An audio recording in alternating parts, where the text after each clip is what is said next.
Exclusively to Julian Assange, the founder of the WikiLeaks website and the man behind the leaking of thousands of classified diplomatic cables.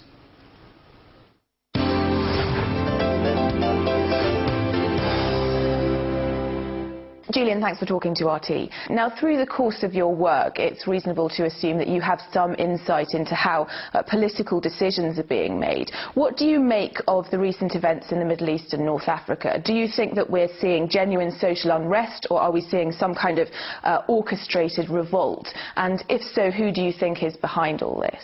Well, there's genuine change in some parts of the Middle East. I mean, Egypt is a clear case. I was concerned at the beginning of the Egyptian revolution as to whether we just saw a changing of the chairs and a maintenance of the same existing power structure, or whether something really different was happening.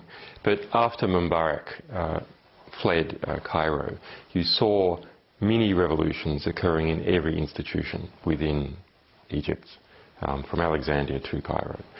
So that's the sort of change that's hard to undo. Now, what's happening in some other countries is a bit different. So the situation in Libya clearly has the involvement of state actors in it from many different areas. That's something that's being driven by state actors. Now, it is normal for neighbouring countries to have interconnections with each other. The activists in different countries, families in different countries, businesses in different countries, and the states from neighbouring countries. That's normal. When outside forces from very, very far-flung countries start to take an aggressive role in a regional affair, then we have to look a bit more and say that what's going on is not normal. So what's happening in Libya, for example, is not normal. And social networking, what role do you think sites like Facebook and Twitter have played in the revolutions in the Middle East? How easy would you say it is to manipulate media like that? Facebook in particular is the most appalling spying machine that has ever been invented. Here we have the world's most comprehensive database about people, their relationships, their names, their addresses, their locations, their communications with each other, their relatives, all sitting within the United States, all accessible to US intelligence. Facebook, Google, Yahoo, all these major US organizations have built-in interfaces for US intelligence. It's not a matter of serving a subpoena. They have an interface that they have developed for US intelligence to use. Now, is it the case that Facebook is actually run by US intelligence? No, it's not like that. It's simply that US intelligence is able to bring to bear legal and political pressure to them, and it's costly for them to hand out records and one by one, so they have automated the process. Everyone should understand that when they add their friends to Facebook, they are doing free work for United States intelligence agencies in building this database for them. Let's talk about other latest sort of WikiLeaks cables that have been released. They show the UK as a haven for extremism, with at least 35 Guantanamo detainees having at least passed through the UK. Is the UK still a haven for terrorists? No, it's still been a haven for terrorists, but it is certainly a haven for oligarchs and former regime dictators that have come here. I mean, you remember the famous Pinochet trial for the extradition of Pinochet from the UK, which the Thatcher resisted, incredibly using a lawyer that is involved in trying to extradite me from the United Kingdom. Now, part of that is perhaps good. It's an example of true liberalism in the United Kingdom. Everyone come here, we will protect you.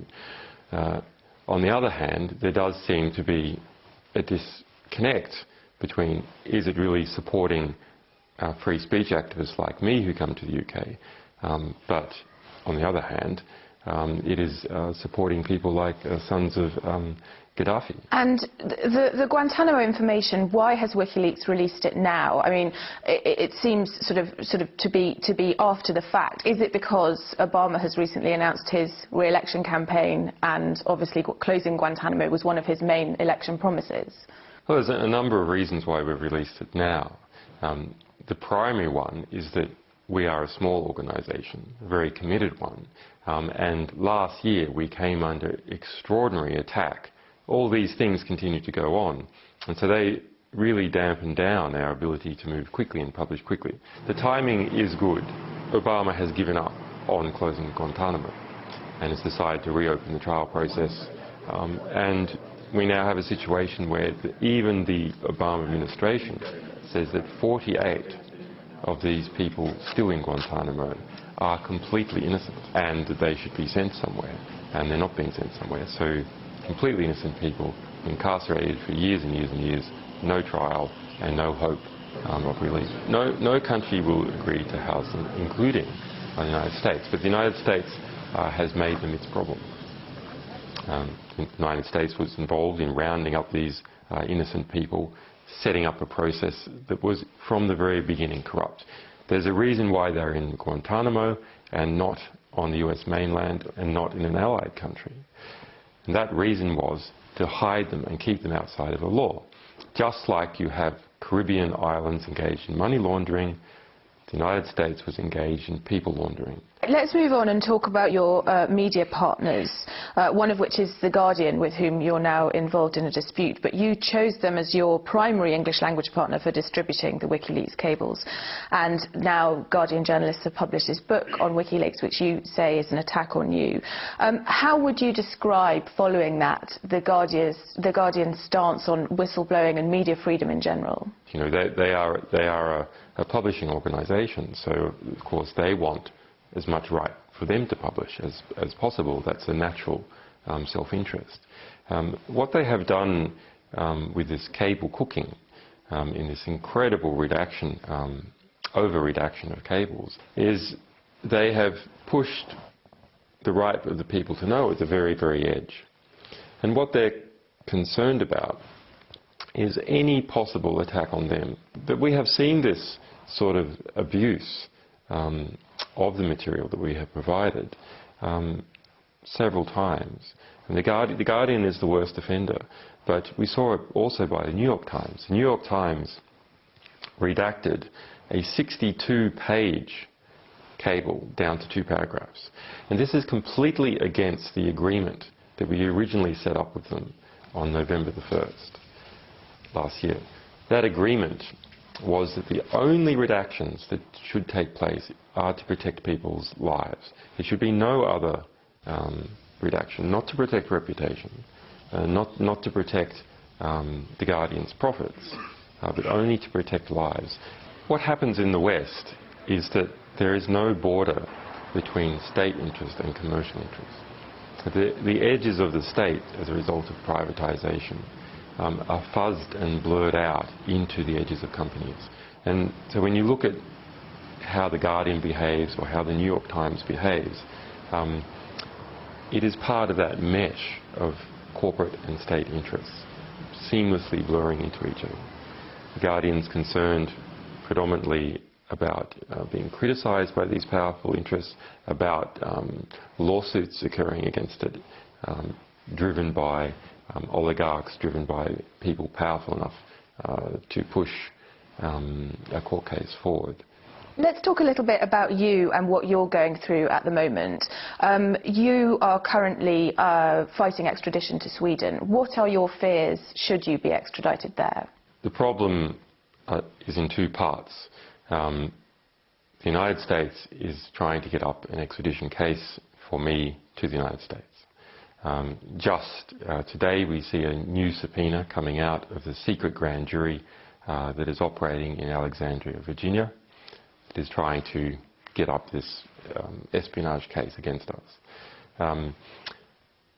It is building that case, and in whatever country I am in, once it decides to indict, they will try to extradite me from that country. And possibly not just me, possibly our other staff. The other problem with the Swedish extradition is that the process itself has been corrupted. So it was corrupted from the very beginning, and we've seen corruption in the Swedish media, we've seen all sorts of strange actions in relation to how this case has progressed. What message do you think it would send to the world if the UK did turn around, almost unexpectedly at this point it seems, and refuse to extradite you? Well, it depends on to which country. So here's the sort of calculation that's going on in the United Kingdom. The United Kingdom wants to keep, at the various levels, wants to keep its good relationship with the United States. So if the UK was to reject the US extradition order, that would pose terrible problems for it. Similarly, if it was to reject the Swedish extradition order, that would pose problems for it, because it would look like it was seeking to harbour me. And this is the sort of difficult situation that Afghanistan faced, where it appeared that it was harbouring bin Laden, and as a result there was an aggressive response. So any country which appears to be harbouring us, as the United States is trying to conduct its aggressive response, faces political pressures. If the United Kingdom does attempt to extradite me to the United States, then it faces a difficult position politically, which is the bulk of the people in the United Kingdom support us.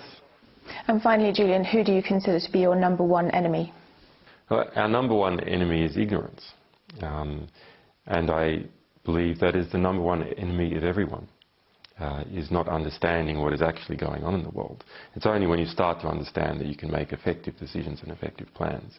Now, the question is, who is promoting ignorance?